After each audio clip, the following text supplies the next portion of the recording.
Hello friends, welcome to the class of HTML। यहाँ पे आज हम पढ़ने जा रहे हैं HTML के इमेज टैग के बारे में। इमेज टैग, इमेज एलिमेंट का यूज कैसे करते हैं ये देख लेते हैं।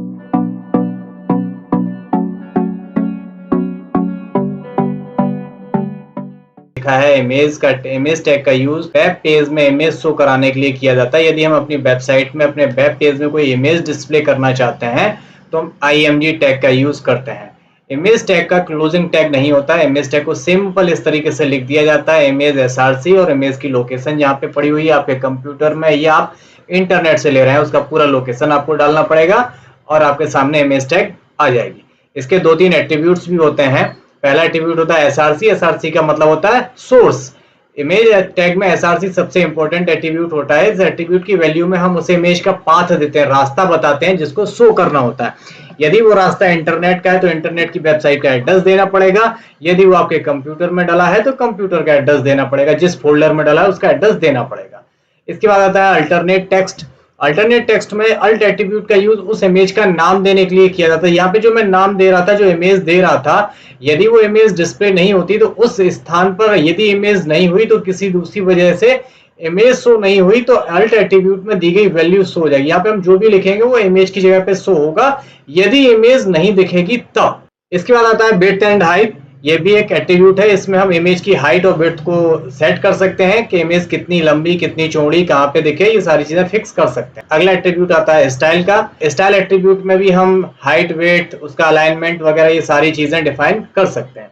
अब आइए देख लेते हैं इन सबको चलाकर कि ये यूज कैसे किए जाते हैं। चलते हैं अपने VS कोड एडिटर पर। इमेज यूज करने के लिए हम IMG टैग का यूज करते हैं, एमेट एब्रिविएशन यूज करेंगे। अब देखिए, जैसे ही मैंने यहाँ पे IMG एमेट एब्रिविएशन यूज किया तो इसने इमेज टैग के साथ में SRC एट्रीब्यूट और अल्टरनेट एट्रीब्यूट, ये दोनों एट्रीब्यूट ऑटोमेटिकली लगा के देती है। SRC तो इंपॉर्टेंट है क्योंकि यहाँ पे हमें सोर्स लिखना पड़ेगा और अल्टरनेट इंपॉर्टेंट नहीं है। अल्टरनेट आप लिखना चाहे तो लिख सकते हैं, नहीं लिखना चाहे तो नहीं लिख सकते। हम दोनों का आपको यूज करके बताएंगे। SRC का मतलब होता है सोर्स ऑफ इमेज, कि वो इमेज आप कहां से ला रहे हैं। हम यहाँ पे आपको दोनों तरीके से यूज करना बताएंगे कि इमेज यदि आप इंटरनेट से ले रहे हैं तब आप क्या करेंगे और आपके कंप्यूटर में ही डली है तब हम क्या करने वाले हैं। पहले मैं एक काम करता हूँ कि ब्राउजर पे कोई इमेज देख लेते हैं। यहाँ पर मैंने कोई कंप्यूटर की इमेज सर्च करी है और हमारे सामने ये कंप्यूटर की एक इमेज आ गया।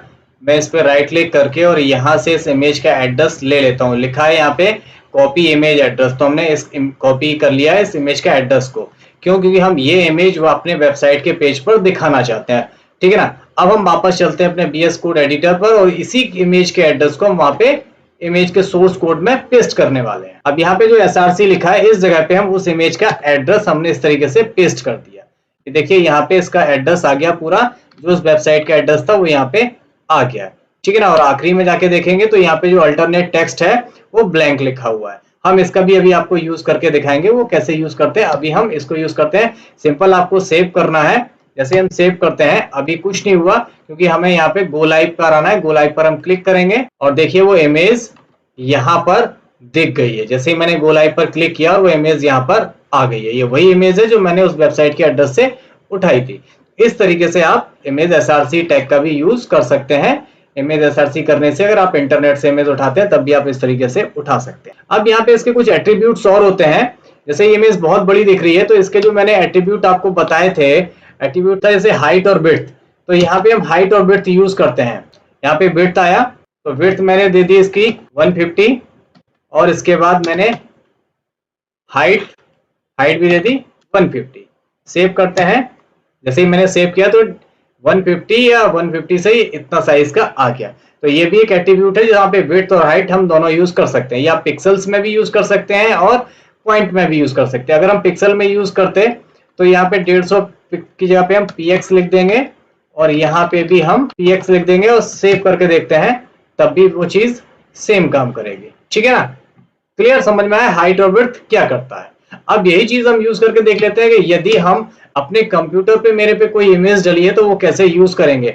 सिंपल आपको IMG फिर से यूज करना है। SRC आया, सोर्स में हमें ये वेबसाइट का एड्रेस ना देके जो हमारे कंप्यूटर में हमारे फोल्डर में डली हुई है वो इमेज लेंगे। उसके लिए सिंपल आप अपने यहाँ पर इमेज फोल्डर पर जाएंगे। इमेज फोल्डर में आपके 2 इमेज डली हैं, इमेज back.jpg और smile.png। आपको सिंपल इस पे क्लिक करना है, आपको प्रीव्यू दिख जाएगा। अब प्रीव्यू देख लेने के बाद वापस अपने टैग पर आएंगे। अब ये आपको लेना है तो आप यहाँ पर क्लिक करेंगे और ये आप लिखेंगे जैसे यहाँ पे इमेज, तो यहाँ पे जैसे आपने आई लिखा, क्योंकि आपको अपने फोल्डर का नाम लिखना है। सबसे पहले फोल्डर का नाम लिखेंगे जिस फोल्डर में वो इमेज डली हुई है। तो यहाँ पे इमेज का नाम का फोल्डर, तो मैंने आई दबाया तो उसने मुझे यहाँ पे बलून वैल्यू में दिखा दिया कि भैया ये देखो आपका इमेज फोल्डर। तो मैं इस पर क्लिक करूंगा, पूरा नहीं लिखना पड़ेगा, उसने ऑटोमेटिकली स्लैश लगा दिया। स्लैश लगाने के बाद ऑटोमेटिकली वो बता रहा है कि आपकी दो इमेज है, इमेज बैक डॉट जेपीजी और स्माइल डॉट पीएनजी। आप दोनों में से कोई सी लेना चाहते हो आप इस पर क्लिक कर दीजिए। उसने उसका पूरा एड्रेस ले लिया और सिंपल आप यहाँ पे सेव करेंगे जैसे ही, तो वो इमेज आपको यहाँ पे देखो आ गई है। आ गई ना, ये स्माइलीज यही दिख रही थी, वहां पे आपको यही इमेज उसमें दिख रही थी। ठीक है ना। अब यहाँ पे मैं आपको यूज करके दिखाता हूँ अल्टरनेट एट्रीब्यूट कैसे यूज करते हैं। मैं यहाँ पे लिख देता हूँ, मैंने लिख दिया यहाँ पे स्माइल इमेज। ठीक है ना। अब ये स्माइल इमेज मैं सेव करता हूँ तो ये कहीं नहीं दिख रहा है ना, इमेज के आसपास ऊपर नीचे कहीं भी स्माइल इमेज का टेक्स्ट नहीं आ रहा। ये कब आएगा? जैसे ही मेरे इस फोल्डर में यहाँ पे इमेज पे ये जो लिखा ये फोटो है ये डिलीट हो जाएगी।